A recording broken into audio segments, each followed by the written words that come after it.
नमस्कार साथियों, स्वागत है हमारे YouTube चैनल जियो वास्तु में। दोस्तों, आज मैं एक ऐसा वीडियो लेकर आया हूं जिसका सभी लोग लंबे समय से इंतजार और डिमांड कर रहे थे। लोग बाग बड़े बड़ी कॉलोनी काट लेते हैं, मल्टी स्टोरी बिल्डिंग बना लेते हैं, बड़े बड़े मॉल बना लेते हैं, लेकिन जब निराशा जब हाथ लगती है, जब वह विक्रय बेच नहीं पाते। ना बिकने का कारण क्या होता है? जिस तरह से इंसान का शरीर 5 तत्वों से बना हुआ है, ठीक वैसे ही भूमि भवन भी 5 तत्वों से निर्मित है। जिस तरह से इंसान के शरीर के अंदर अनेक रोग उत्पन्न होते हैं, ठीक इतने ही रोग हमारी भूमि के अंदर होते हैं। वात पित्त कफ शरीर में अनेक रोगों को उत्पन्न करता है जब इनका संतुलन बिगड़ जाता है। ठीक वात पित्त कफ का संतुलन जब भूमि में बिगड़ जाता है तो उसका अट्रैक्शन कम हो जाता, आकर्षण कम हो जाता है, और मैग्नेटिक फील्ड जब कम हो जाता है, अट्रैक्शन कम हो जाता है, तो वह भूमि विक्रय नहीं हो पाती है, ठंडी पड़ी रह जाती है। तो हम जानते हैं, आइए, कि क्या है वात पित्त कफ, क्या भूमि में भी होते हैं? जी हाँ। जब आप दोनों का कंपोजिशन एक ही मान रहे हैं तो दोनों में रोग भी सेम होते हैं। अब यदि वात पित्त कफ का निवारण क्या है, और यह वात पित्त कफ को आप भूमि में पहचानेंगे कैसे? जैसे कि इंसान सतोगुण रजोगुण तमोगुण वाला होता है, इसी तरह से तीनों गुण वाला गुण वाली भूमि भी होती है।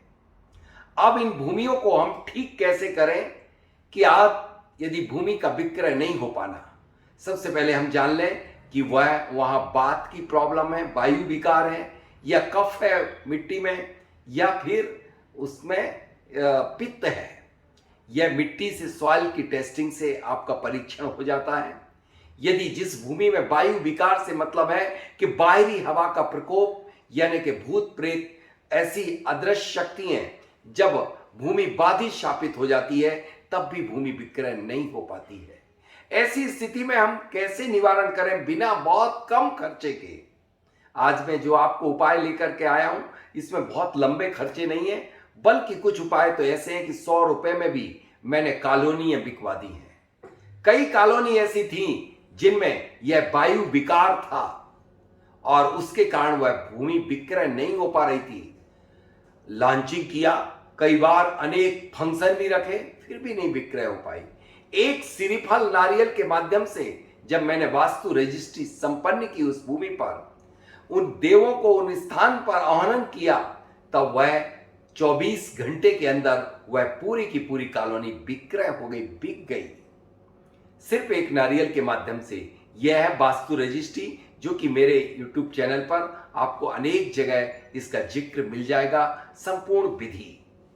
अब दूसरा, पित्त यानी कि अत्यधिक गर्म हो जाना भूमि का। संतुलित रहती है तो ठीक है, वह आप कैसे जानेंगे? जब किसी भूमि पर जाएं और उसमें गड्ढे में खोद करके पानी डालें, वह भूमि पूरी पानी को इमीडिएट ही ग्रहण कर ले, एब्जॉर्ब कर ले, सूख जाए पूरा गड्ढा, यानी पित्त भड़का हुआ है उस भूमि का। तब ऐसी भूमि में पित्त को शांत करने के लिए आप क्या उपाय करेंगे? पित्त को शांत करने के लिए गौ शेंगोदक यानी कि गाय के सींग के ऊपर से आप जल डालेंगे चांदी के पात्र में रख करके, और उस जल को करीब करीब 20 या 25 लीटर तैयार करें और उस जल का पूरी भूमि पर सिंचन कर दें। एक उपाय है। दूसरा उपाय, आप चारों दिशाओं, चारों विदिशाओं में 4 गड्ढे खोदिए एक एक हाथ के, और उनमें सबसे पहले पीली सरसों, उसके ऊपर 1.25 किलो पीली सरसों, 1.25 पाव सफेद सरसों, और 1.25 किलो एक एक गड्ढे में आप क्रिस्टलाइज क्वार्ट्ज डाल दीजिए। ऊपर से गड्ढे को पैक कर दीजिए गौशाला की मिट्टी से, और उन गड्ढों के ऊपर गौ संगोदक यानी गाय के सींग के ऊपर से शुद्ध नदी का जल डाल करके चांदी के पात्र में इकट्ठा करते हैं। उससे तैयार होता है गौ शेंगोदक, यानी सींग के ऊपर का जल निश्चित रूप से सारी नकारात्मक एनर्जी को, पित्त को शांत करा देता है। यहां तक कि विश्वकर्मा प्रकाश में जिक्र आता है कि यदि किसी व्यक्ति को भी कैंसर हो जाए और इस गौशंगोदक जल से स्नान कराया जाता है तो वह कैंसर और एड्स जैसी बीमारी से भी निजात पा लेते हैं।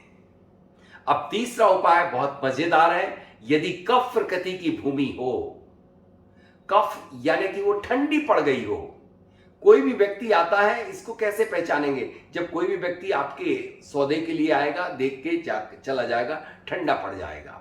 तो इसे गर्म कैसे करें? गर्मी पैदा करने के लिए जिस तरह से जब किसी के लिए निमोनिया हो जाता है तो उस व्यक्ति के लिए नाभि में कामा सिंदूर लगा दिया जाता है, बहुत गर्म होता है, 2 घंटे में व्यक्ति चेतन हो जाता है। ठीक इसी तरह से हम साउथ ईस्ट डायरेक्शन में गड्ढे खोदें और उसमें कामा सिंदूर, पीली सरसों सबके नीचे डालेंगे, कैटलाइजर है ये, तो उत्प्रेरक है, और इसके ऊपर हम कामा सिंदूर डालेंगे। कामा सिंदूर के बाद इसमें हम मरकरी का एक स्वास्तिक और एक पिरामिड, इन तीनों गड्ढों में डाल करके गौशाला की मिट्टी से कैप कर देंगे। बस यह आपकी कफ प्रकृति को शांत करा देगा। लेकिन जब किसी भूमि पर बहुत सारे विघ्न आते हों, कभी कभी झगड़े या फिर विवाद या कोर्ट कचहरी, इवन दैट कि आपके कभी कभी क्या होता है कि आपके आपस में फूट पड़ जाती है, पड़ोसी भी आपकी जगह के लिए विघ्न डाल रहा है, पार्टनर भी विघ्न डाल रहा है, तो विघ्न नाशक ध्वज बताए हैं देवताओं के। यहां पर ध्यान रखना कि मैं जो उस कॉलोनी के लिए विक्रय करने के लिए ध्वज बता रहा हूं, इनके रिजल्ट बहुत बढ़िया मिले हुए हैं। कई लोग ध्वज तो लगाते हैं चारों तरफ, ऊंचे ऊंचे ध्वज, लेकिन गलत लगा देते हैं। आज मैं जो ध्वज बता रहा हूं वो देवताओं के हैं, यहां तत्वों के नहीं है, एलिमेंट के नहीं है। नॉर्थ में आप सफेद रंग का ध्वज लगाएं, ऊंचा सा, और नॉर्थ ईस्ट में चमकीला सफेद, बिल्कुल चमकदार सफेद, और ईस्ट में गोल्डन येलो कलर का। अब साउथ ईस्ट के देवता के लिए हम ग्रे कलर का, और साउथ में यम देवता है, यम है, साउथ में यम है, यहां रेड कलर नहीं चाहिए। यम के लिए यम की ड्रेस आप देखोगे तो काली ड्रेस होती है, काला ध्वज, और साउथ वेस्ट में राहु है, तो यहां पर आपके लिए ड्रेस जो चाहिए, ध्वज जो चाहिए, वहां पर भी ब्लैक चाहिए। वेस्ट में वरुण है तो वहां पर सफेद, और नॉर्थ वेस्ट में वायव्य के लिए ग्रीन कलर का आप ध्वज लगा दें। तो इस तरह से ये आपका पाथ तैयार हो जाएगा और आपके देवता सारे विघ्नों को शांत कर देंगे, उपद्रवों को शांत कर देंगे, सास की बाधाओं को समाप्त कर देंगे, और आपको परमिशन प्राप्त हो जाएगी, बशर्ते कि प्रत्येक ध्वज पर आप एक एक जल युक्त नारियल को लगाएंगे, टांगेंगे, बांध देंगे पीली सरसों के सहित।